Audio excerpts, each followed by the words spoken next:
Bonjour à toutes et à tous et bienvenue dans les podcasts du réseau RedCap, réseau d'expérimentation et de développement en élevage caprin de Nouvelle-Aquitaine et Pays de la Loire. Ici, des conseillers, des animateurs et des éleveurs, au masculin et au féminin, partagent leurs solutions, leurs expériences et leurs idées pour adapter leur système fourrager au changement climatique. L'élevage de chèvres est au cœur de ces podcasts qui aborderont la culture des prairies, sa consommation par la chèvre et son intégration dans une rotation. En résumé, de la polyculture élevage dans un contexte de changement climatique. Aujourd'hui, nous vous proposons de réfléchir autour de la question comment avoir de l'herbe en période estivale, deuxième partie.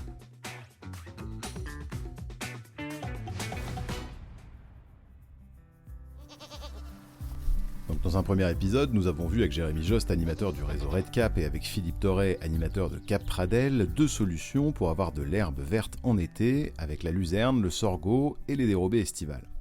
Jérémy, existe-t-il d'autres solutions ? Une alternative, pour les zones non favorables à la luzerne, consiste à implanter des espèces tardives dans des parcelles de fond de vallée fraîche, telles que les trèfles violets, la fléole ou la fétuque élevée. D'autres fourragères, réputées pour produire du fourrage en été, ont été identifiées et mises en discussion dans le réseau RedCap. Il s'agit notamment de la chicorée, du plantain, du mois, du mier, du trèfle grasse, du trèfle d'Alexandrie ou du tournesol. Ces productions fourragères peuvent avoir un intérêt localement, mais attention à leur niveau de production, à leur valorisation et à la réponse laitière des chèvres. Alors, en Poitou-Charentes et Pays de la Loire, la prairie permanente est peu utilisée dans les élevages caprins, mais ce n'est pas le cas dans le reste de la Nouvelle-Aquitaine. Est-ce une autre opportunité pour la période estivale ? Dans la région, les prairies permanentes sont peu utilisées pour nourrir les chèvres. Il s'agit néanmoins d'une ressource fourragère mobilisable. Ainsi, en Pyrénées-Atlantiques, les prairies permanentes sont souvent sursemées pour enrichir le couvert. En Limousin, certains éleveurs intègrent de la ressource ligneuse dans les prairies permanentes pour prolonger le pâturage estival. Les sous-bois et les haies sont de plus en plus un appoint dans la ration estivale des chèvres qui pâturent. Merci pour cette transition, Jérémy. Les éleveurs sont de plus en plus intéressés par la ressource ligneuse pour préserver les auxiliaires des cultures, couper le vent ou faire de l'ombre dans les pâtures, fournir du bois ou encore en appoint pour alimenter le troupeau. Essayons d'en apprendre un peu plus avec Yasmine Kadiri, ingénieure d'études à INRAE sur l'agroforesterie en polyculture élevage. Elle travaille sur le dispositif bovin-lait Oasis de Lusignan. Quelles sont les questions de recherche auxquelles vous souhaitez apporter des réponses ? Alors notre dispositif agroforestier, il sert principalement, on va dire, à tester l'arbre en tant que fourrage complémentaire. Donc il y a vraiment beaucoup de questions sur les services écosystémiques qu'apporte l'arbre dans un système agricole. Est-ce que tu peux nous en dire un peu plus sur ton dispositif agroforestier ? Oui, alors nous avons différentes parcelles qui ont différents types de gestion. Donc une première parcelle qui est composée de têtards intraparcellaires avec des arbres d'encadrement pour faire de l'ombre. Ces arbres ont été plantés pour produire du fourrage pour les animaux.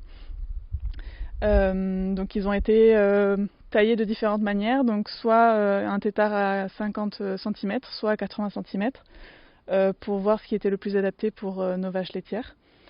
Nous avons une autre parcelle également en intraparcellaire avec de la vigne fourragère. Ensuite, nous avons également une haie de saule, donc une haie qui est constituée de 10 essences de saule différentes et qui ont été plessées. Donc la plesse, c'est une forme de taille qui permet d'avoir une meilleure productivité et qui est très adaptée au système de haie.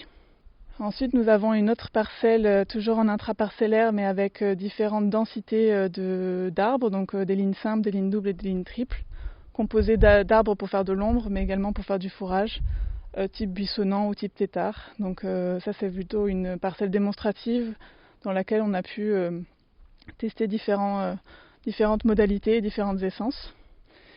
Enfin, nous avons aussi une parcelle en intraparcellaire, mais pour faire du bois d'œuvre cette fois-ci. Pour finir, on a un arboretum qui est composé d'une 50aine d'essences d'arbres différents. Et pour chaque essence, on a 4 individus qui sont taillés de manière différente. Donc de cette façon, on peut voir comment ces essences s'adaptent à notre contexte pédoclimatique et aussi voir comment ils réagissent aux différentes tailles qu'on veut tester sur notre système. Comme tu l'as dit, l'agroforesterie peut être intéressante comme production de fourrage complémentaire, notamment en été. Connaît-on la valeur alimentaire de ces fourrages ? Nous sommes appuyés sur notre arboretum pour pouvoir faire des prélèvements et des analyses chimiques. Donc on ne parle pas encore de valeur alimentaire parce que les équations n'ont pas été développées pour les arbres, mais on peut savoir la composition chimique et donc le potentiel nutritif que peuvent avoir ces essences. Alors je vois que tu as un graphique dans la main, il représente la teneur en protéines, mais également la digestibilité de la matière organique. Quelles sont les ressources ligneuses intéressantes dans votre arboretum ? On peut voir que si on compare avec une luzerne à la même période, c'est-à-dire la période estivale, on va avoir par exemple le saule marceau, le mûrier blanc ou encore le saule blanc qui ont une aussi bonne valeur en matière azotée totale, mais une meilleure digestibilité. Les exemples que tu as cités, c'est des valeurs nutritives en été supérieures à 15 points de MAT et à plus de 70% de digestibilité. Est-ce que vous avez calculé le rendement ? Alors, sur ce point-là, nous avons différentes méthodes qui ont été testées. Donc la première, on va dire la plus classique, ça va être d'effeuiller l'arbre entièrement pour pouvoir quantifier la biomasse produite. Mais c'est une méthode qui est destructive et donc qui est aussi stressante pour l'arbre. Et donc en parallèle de ça, on a voulu développer aussi la méthode drone pour pouvoir avoir une méthode non destructive d'estimer la biomasse de nos arbres. Pour l'instant, on a pu voir qu'en 2021-2022, donc pour des arbres qui avaient 7-8 ans, on avait, et qui faisaient 2 à 3 mètres de hauteur, on avait des arbres qui nous donnaient environ 1 kg de matière sèche par arbre. Donc effectivement, ça semble pas beaucoup. Mais aujourd'hui, on a des arbres qui font 4-5 mètres et qui produisent entre 2 et à 5 kg de matière sèche par arbre. Alors justement, par rapport à ça, est-ce qu'il y a un lien gagnant-gagnant entre les arbres et les prairies ? Alors ce qu'on a pu voir sur nos parcelles, c'est qu'on avait effectivement un décalage de la phénologie des prairies et qu'on avait une herbe qui durait un peu plus longtemps dans le temps parce qu'effectivement l'arbre va tamponner les extrêmes de température et donc créer un milieu assez favorable pour l'herbe. Dans une étude de parasol qui a été menée en Auvergne, on a vu qu'une fermeture à 30% de la canopée n'influençait pas la production de la prairie. Et les vaches, elles en disent quoi de ces ressources ? Je veux dire, elles n'ont pas l'habitude de grimper aux arbres, mais a priori, elles les consomment. Alors c'est vrai que les vaches ne sont pas forcément reconnues comme étant des grands mangeurs d'arbres comparées à des chèvres ou des moutons. Mais il ne faut pas les sous-estimer, elles ont aussi tendance à se servir dans les haies pour se complémenter ou pour notamment se soigner. Et ensuite, il y a eu un phénomène d'apprentissage, c'est-à-dire que les premières années, effectivement, elles étaient peut-être moins à l'aise à l'idée de lever la tête. Et ensuite, au fur et à mesure qu'on leur proposait des arbres en libre service, elles ont fini par s'habituer et puis à lever plus facilement la tête. Et concernant la vigne fourragère, il me semble que dans votre essai, vous avez 2 espacements différents. Est-ce que tu peux nous en dire un peu plus sur comment ça a réussi ? Oui, alors la vigne fourragère sur notre parcelle a été plantée sous forme de haies, donc c'est une continuité de pieds de vigne. Dans ce sens, ça crée, on va dire, on a deux haies proches l'une de l'autre et ça crée comme un petit couloir.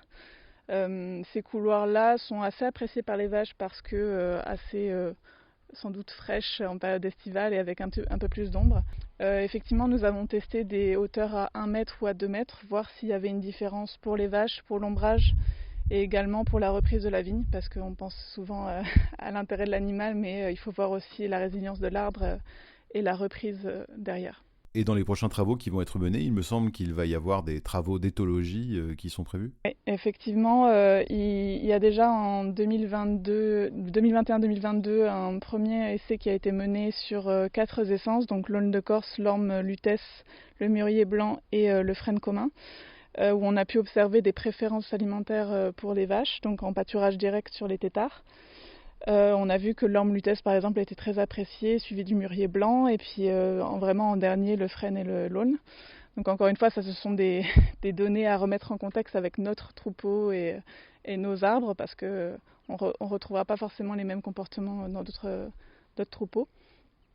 Et dernièrement, on a fait des essais cafétéria, c'est-à-dire qu'on a proposé différentes branches d'arbres de différentes essences à des vaches isolées pour voir vers quoi elles se dirigeaient en premier, qu'est-ce qu'elles allaient renifler en premier, qu'est-ce qu'elles allaient manger en premier, etc. Et dernière question, travailler sur les vaches et l'agroforesterie, c'est bien sympa, mais à quand les chèvres dans ton dispositif agroforestier ? Mais moi, je suis très intéressée pour développer l'agroforesterie envers les chèvres. Après, c'est un autre système de gestion. Il faut protéger davantage les arbres, mieux clôturer. Donc, c'est toujours tout aussi intéressant de voir aussi leur comportement, qui est d'ailleurs plus naturellement axé vers les arbres que pour les vaches. Jérémy, on revient vers toi. L'irrigation est souvent mise en avant comme solution pour sécuriser son système fourrager. Qu'en est-il ?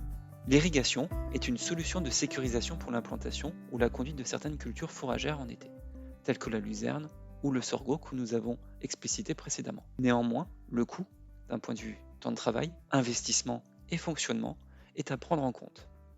Par ailleurs, au-delà d'une certaine température, 40 degrés pour la luzerne, 25 degrés pour les raigrats anglais, les fourragères ne peuvent plus faire de photosynthèse. L'irrigation permet donc de diminuer localement la température ressentie par la plante. Avec les températures estivales annoncées dans le futur, l'irrigation aura peu d'effet sur les poursuites de croissance de l'herbe en été. Il s'agit donc d'un levier d'adaptation mobilisable, mais à nuancer. Alors, on a beaucoup parlé de ressources fourragères disponibles pour l'été, mais qu'en est-il des chèvres ?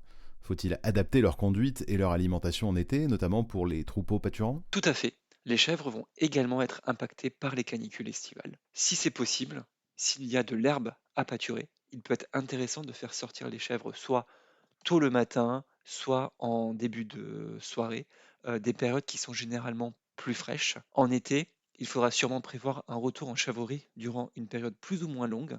Il faudra alors prévoir un stock de fourrage suffisamment appétant et riche pour maintenir la consommation par les chèvres et la production laitière. L'enrubanage serait à privilégier ou un foin de très bonne qualité pour maintenir l'ingestion. Certains éleveurs prévoient également une sortie des chèvres dans des zones de sous-bois. Attention à ne pas en faire une zone de parking qui amènerait un risque plus accru d'un point de vue parasitisme. Et que les chèvres soient au pâturage ou en chèvrerie, il faut prévoir quoi comme abreuvement ? À une température de 30 degrés, il faudra prévoir entre 6 et 8 litres d'eau ingérée par les chèvres par kilo de matière sèche ingérée, ce qui représente 35% d'eau en plus qu'à 25 degrés. Grosso modo, c'est environ 24 litres d'eau par chèvre. Si vous souhaitez aller plus loin sur ce thème, des références techniques sont disponibles sur le site internet du réseau RedCap. Ce podcast a été réalisé dans le cadre du projet Info Éco Cap 3, coordonné par le réseau RedCap, l'ANICAP Nouvelle-Aquitaine et l'Institut de l'élevage, avec le soutien financier de la région Nouvelle-Aquitaine et de l'Union européenne.